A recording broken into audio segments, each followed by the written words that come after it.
Hello दोस्तों, आज का जो टॉपिक है ये लगातार बोर्ड एग्ज़ाम में पूछा जा रहा है। उसको ध्यान में रखते हुए बेहद ही इम्पोर्टेंट है। तो मैंने सोचा कि इस टॉपिक को पढ़ाना आवश्यक है और जो लगातार 2022, 23, 24 में लगातार पूछा जा रहा है। तो टॉपिक क्या है, ध्यान से समझना दोस्तों। दो सीधे समांतर धारावाही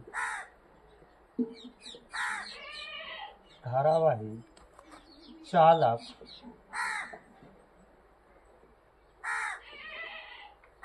तारों के बीच बल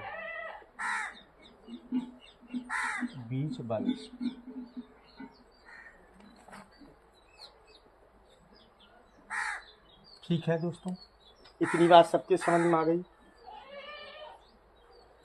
तो माना दो सीधे व समांतर धारावाही चालक तार AB व CD हैं, जिनमें I1 व I2 एम्पीयर की धारा क्या हो रही है, प्रवाहित हो रही है। तो इनके बीच जो बल लगेगा F1 एक दूसरे को क्या करेंगे, आकर्षित करेंगे। ठीक, AB CD ये एक दूसरे को क्या करेंगे, प्रतिकर्षित करेंगे। इनके बीच जो धाराएं एक ही दिशा में होंगी I1 व I2, तो एक दूसरे को आकर्षित करते हैं। जब धाराएं विपरीत दिशा में होंगी तो एक दूसरे को क्या करते हैं, प्रतिकर्षित करते हैं।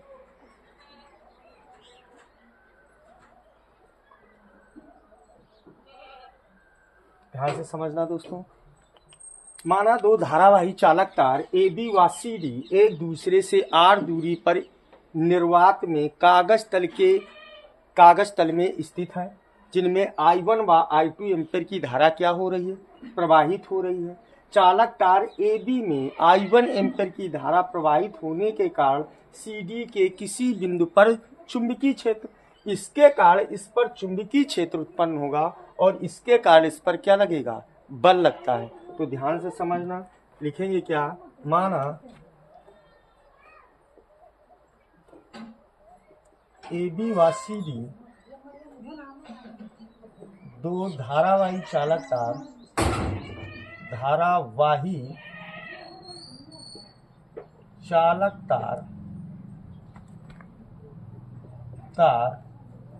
निर्वात में एक दूसरे के समांतर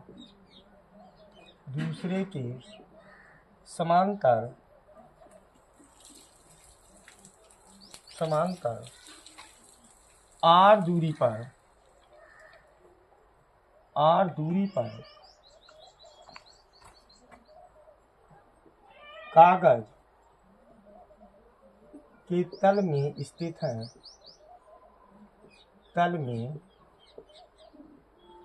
हैं, जिसमें I1 व I2 एम्पीयर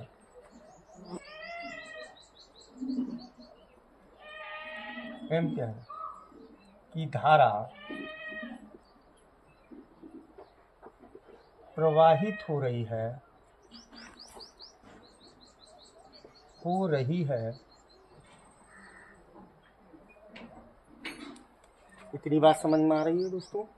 माना दो चालक तार AB व CD एक दूसरे के समांतर, ठीक है, R दूरी पर निर्वात में कागज तल में स्थित है, जिनमें I1 व I2 एम्पीयर की धारा क्या हो रही है, प्रवाहित हो रही है। इतनी बात समझ में आ रही। चालक तार AB में प्रवाहित धारा I1 के कारण चालक तार AB में प्रवाहित धारा I1 के कारण CD के किसी बिंदु पर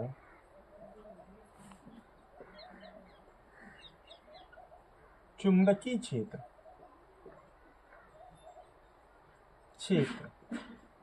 क्या हो जाएगा, B1 बराबर, क्योंकि धारा किसके कारण प्रवाहित हो रही है, इसके में धारा प्रवाहित हो रही है। तो हमने आपको ऑस्टेट का प्रयोग में बताया था, जब किसी चालक तार में धारा प्रवाहित होती है तो उसके चारों ओर क्या उत्पन्न हो जाता है, चुंबकीय क्षेत्र उत्पन्न हो जाता है। तो जब चालक तार AB में I1 एम्पीयर की धारा प्रवाहित होगी तो इसके कारण चारों ओर क्या उत्पन्न हो जाएगा, चुंबकीय क्षेत्र। तो AB में प्रवाहित I1 में उत्पन्न धारा या चालक तार AB में प्रवाहित धारा I1 के कारण CD के किसी बिंदु पर क्या निकालना है, चुंबकीय क्षेत्र। क्योंकि धारा इसमें प्रवाहित हो रही तो क्या आ जाएगा, चुंबकीय क्षेत्र B बराबर μ0/2 पाई I/R। इतनी बात सबके समझ में आ रही। इसके कारण इसमें क्या है, धारा प्रवाहित हो रही और इसके कारण इस पर क्या लगेगा, बल लगेगा। इतनी बात समझ में आ रही।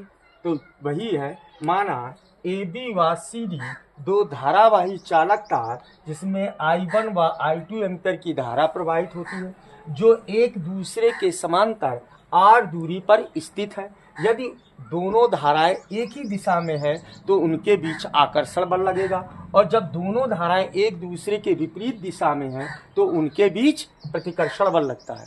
ठीक है, तो इसके कारण इस पर क्या निकाल लिया हमने, चुंबकीय क्षेत्र। अब चालक तार CD में प्रवाहित धारा I2 के कारण AB के पर लगने वाला बल, यदि चालक तार CD की लंबाई L है, किसके अनुसार, फ्लेमिंग के, इसके अनुसार फ्लेमिंग के बाएं हाथ के नियमानुसार, फ्लेमिंग के बाएं हाथ के नियमानुसार चालक तार CD के कारण, तो यहां लिख देंगे, क्या लिख देंगे, चालक तार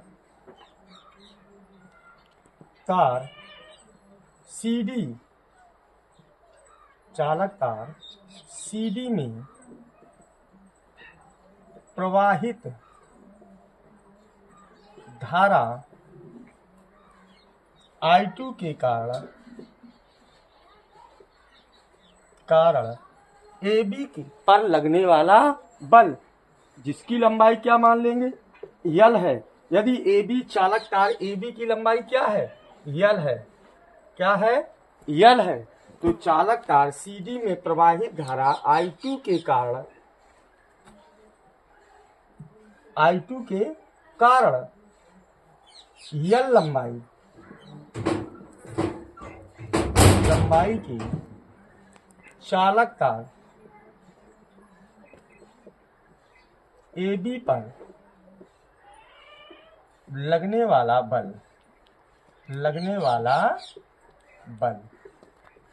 क्या हो जाएगा, F बराबर क्या हो गया, B1 IBL साइन थीटा। क्या होगा, जहां I1 है धारा तो I2 B1L साइन थीटा के, ये I है IBL साइन थीटा के।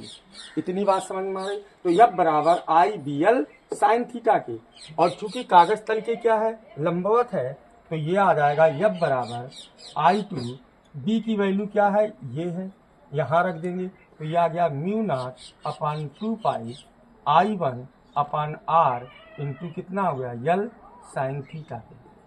अब लिखेंगे यदि थीटा बराबर क्या है, 90 अंश, तो ये आ जाएगा F बराबर μ0/2 पाई, यह आ गया I1 I2 अपान कितना आ गया R इंटू L साइन 90 के। साइन 90 की वैल्यू कितनी होती है, 1 होती है, तो ये आ गया F, L का भाग देते हैं तो F अपान L बराबर यह आ गया μ0/2 पाई I1 I2 अपान क्या आ जाएगा R। तो इतनी बात सबके समझ में आ रही है।